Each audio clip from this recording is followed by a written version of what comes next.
What made you want to join the military? Pardon? What made you want to join the military? What made me want to join the military? Yes. My dad was a career Navy man. He was a chief petty officer, engineman.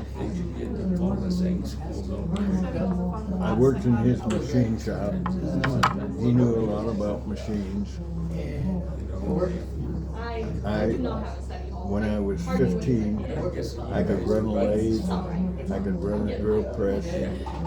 I thought I was the smartest kid in the world. I was working for him. This is back in 65. I was making $11 an hour in his shop, working about 3-4 hours a night after school. And I thought I was a tough nut. I had me a Honda 300, and that was pretty good for a kid. Oh, yeah. 17-year-old kid. But I also, being a rough, tough nut, I had 11 tickets. Oh, yeah. And the reason I joined the Army was I went up for my 11th ticket, and the judge told me he was going to send me to jail for the rest of my life when I turned 18. So I told him I was going to join the service. I went down to the recruiters, and I went to join the Air Force.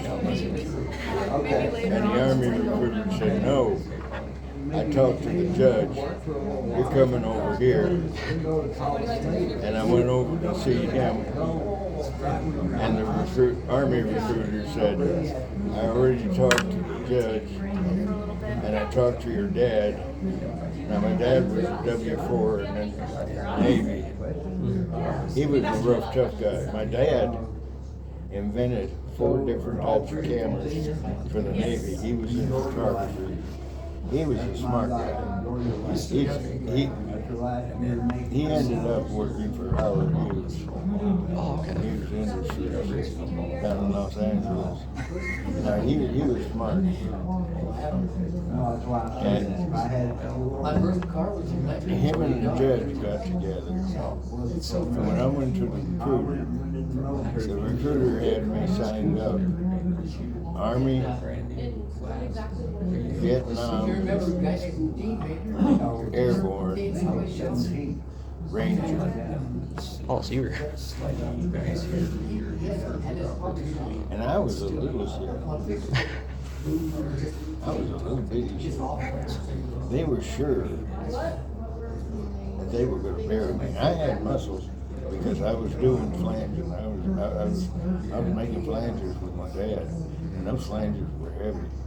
And I was lifting them and putting them on a drill press, putting them on a lathe, and, I was working my butt off after school. All the girls, thought I was going out for football and all that. But I was turning flanges and riding a motorcycle and acting like a man, But I was just a little shit.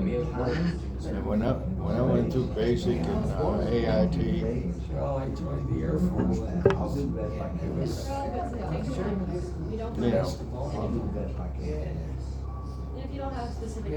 then I went to jump school.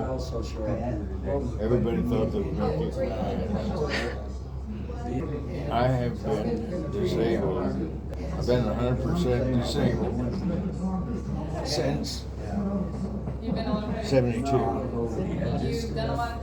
But I've been in the nut house since 72.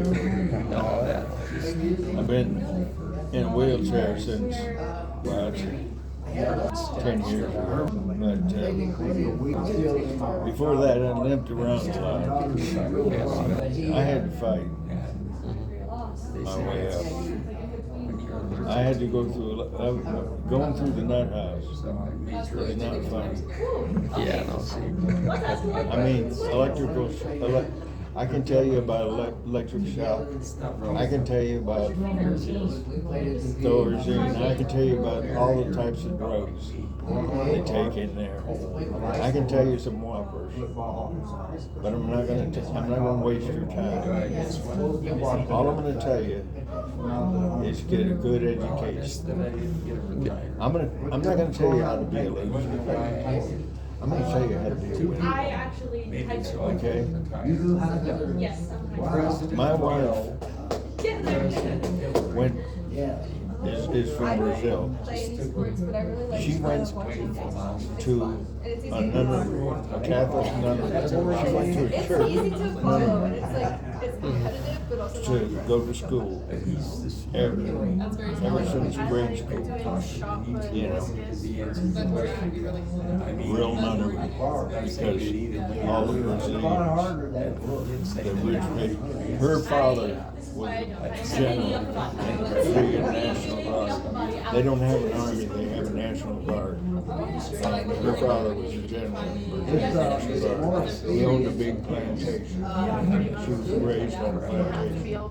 She would get dressed, go out on the porch, and go, "Get my horse." That's how rich she was. Oh man. And she could speak 5 different languages. She worked in the Brazilian embassy.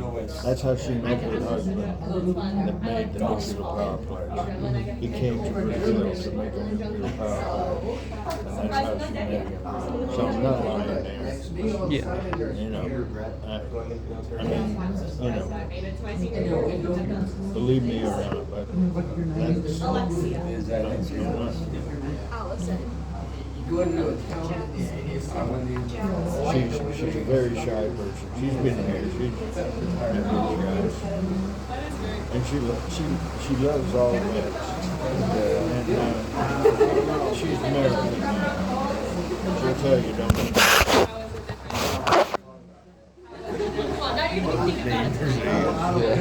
But she'll be standing in line, and some a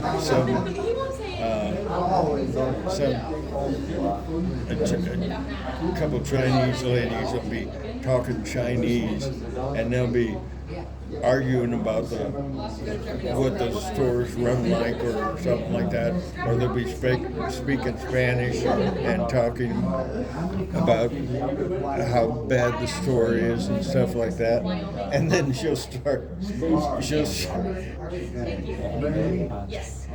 interrupt them and tell them, "Hey, put it, you know, you don't like it, get the hell out." You know, and they'll be shocked to death, you know, that she can interpret it, you know, because she doesn't know. She's got a little darkness to her because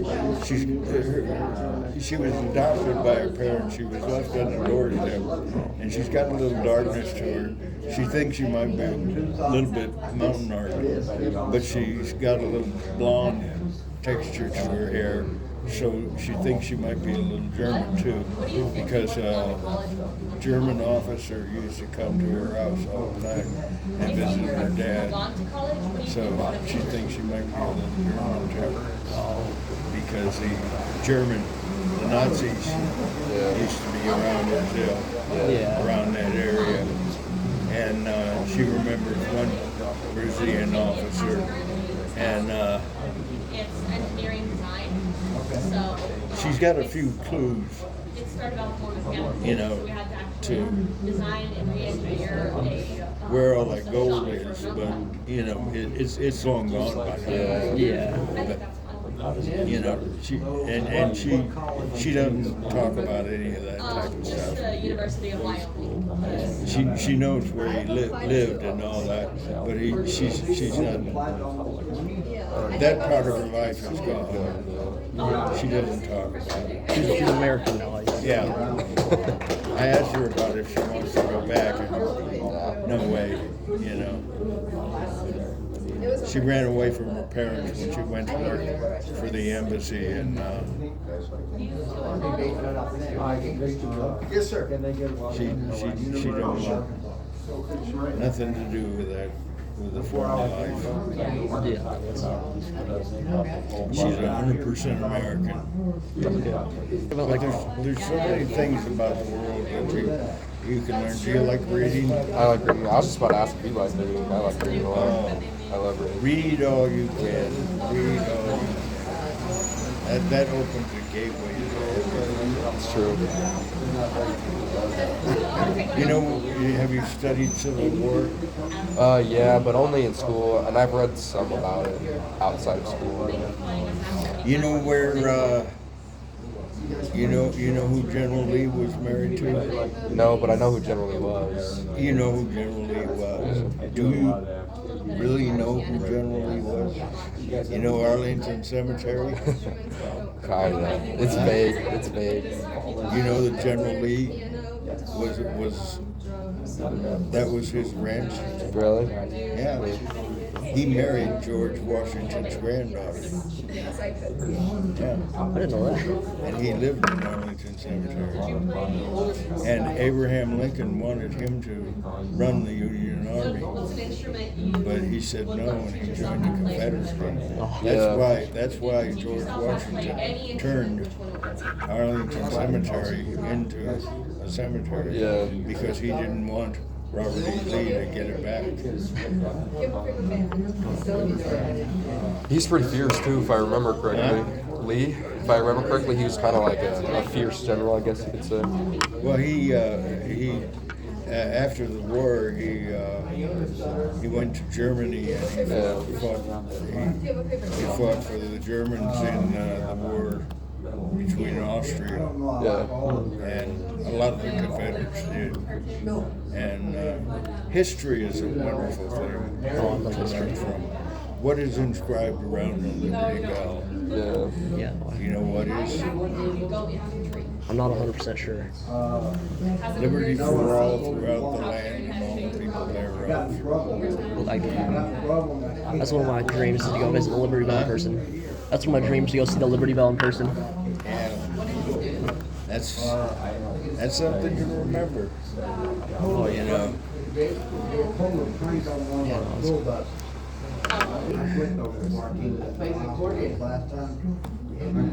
Choose your career good. You know, like if you want to study archaeology,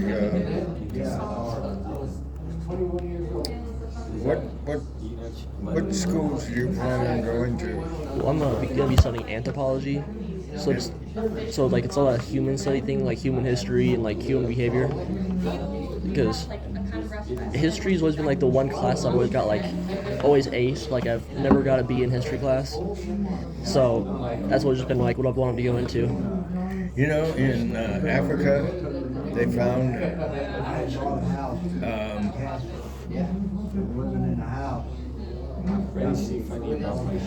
human remains that are 2 million years older than the oldest ape. Yeah, which is Skulls, stuff like that. And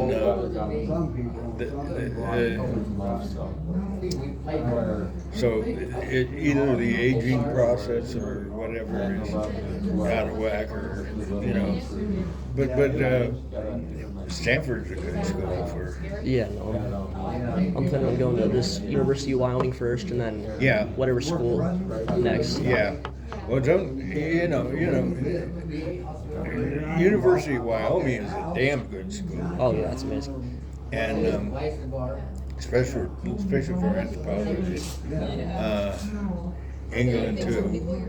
Oh yeah. And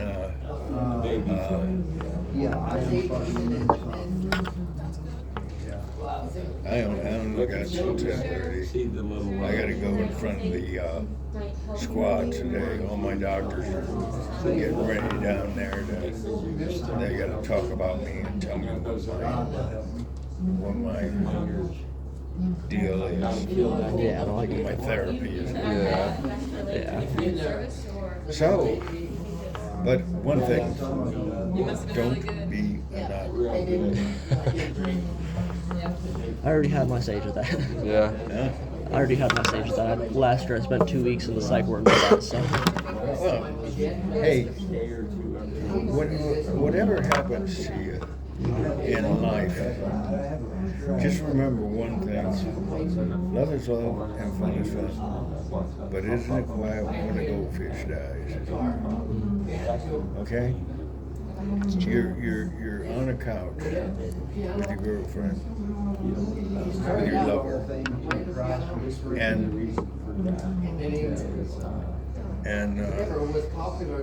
fire's going nice, nice warm fire, music's playing soft, and everything is nice and good, and everything is quiet, everything is beautiful. But behind you, on a table behind you, is an aquarium. And it's going bigger,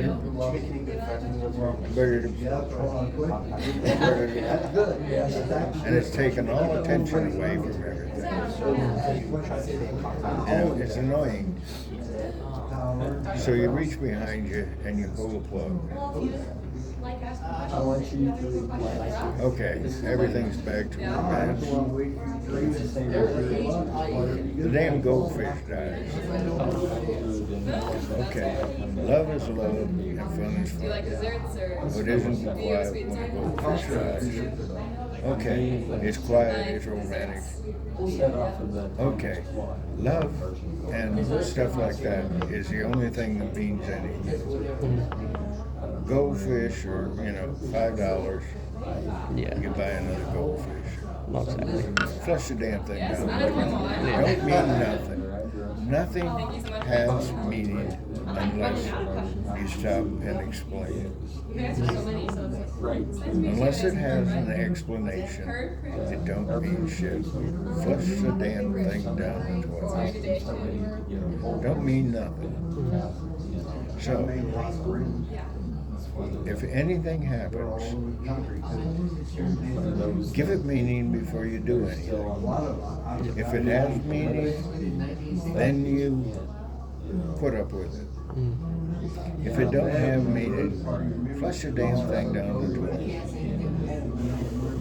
You get my meaning? Yeah. The poem I gave you, love is love and fun is fun, isn't quiet when a goldfish dies. It don't have meaning unless I explain it to give it meaning. But it don't have meaning, so flush it down the toilet. You don't ever have to think about it again unless you want to give somebody. Yeah. Unless you want to blow their mind. Yeah. Make them think you got some sense, like you know what you're talking about. But it's just unless it has meaning, it don't mean nothing. Exactly. Any type of work you do don't mean nothing. Like if you're working in a car, the carburetor don't mean nothing unless you have gas in the tank, right? Oh, you know exactly. Because you don't need spark in the cylinder if you don't have gas in the tank to put in the cylinder to fire up the spark plug to make the motor run, right? Oh, exactly. Okay. Well, unless you give it meaning, it don't mean nothing. You know who Marcus Aurelius is? Yeah. The Roman emperor. Have you read his book, Meditations? Yeah. I love that book. Yeah. Well, that's the whole thing. Yeah. That's the whole thing. That's you got to give meaning to the word. Oh, Yeah. That's what he does. Yeah. He gives meaning to everything, and then you know, like the monkeys and all that stuff and everything, you know. You guys doing okay? Yeah, They're okay? Being they're nice? very intelligent. They are very I give intelligent. them an A. I think of the kids here, you got two of the smartest for certain. I love it. Next time, have them explain to you about love is love and fun is fun, but isn't it quiet when goldfish dies? Okay, I will. I Okay. like your flower. Where'd you get that? My wife, Your wife? she loved me. Love it. I gotta get going. All right. Well, it was nice meeting you. My name's Carson, by the way. My name's John. Okay. You two gentlemen grow up, and I expect to hear from you someday. Oh, I will. You'll see me in the news for sure. For good reasons. Good reasons. Yeah, I'll try. Increase your articulation. Here, can you move this table? Yeah.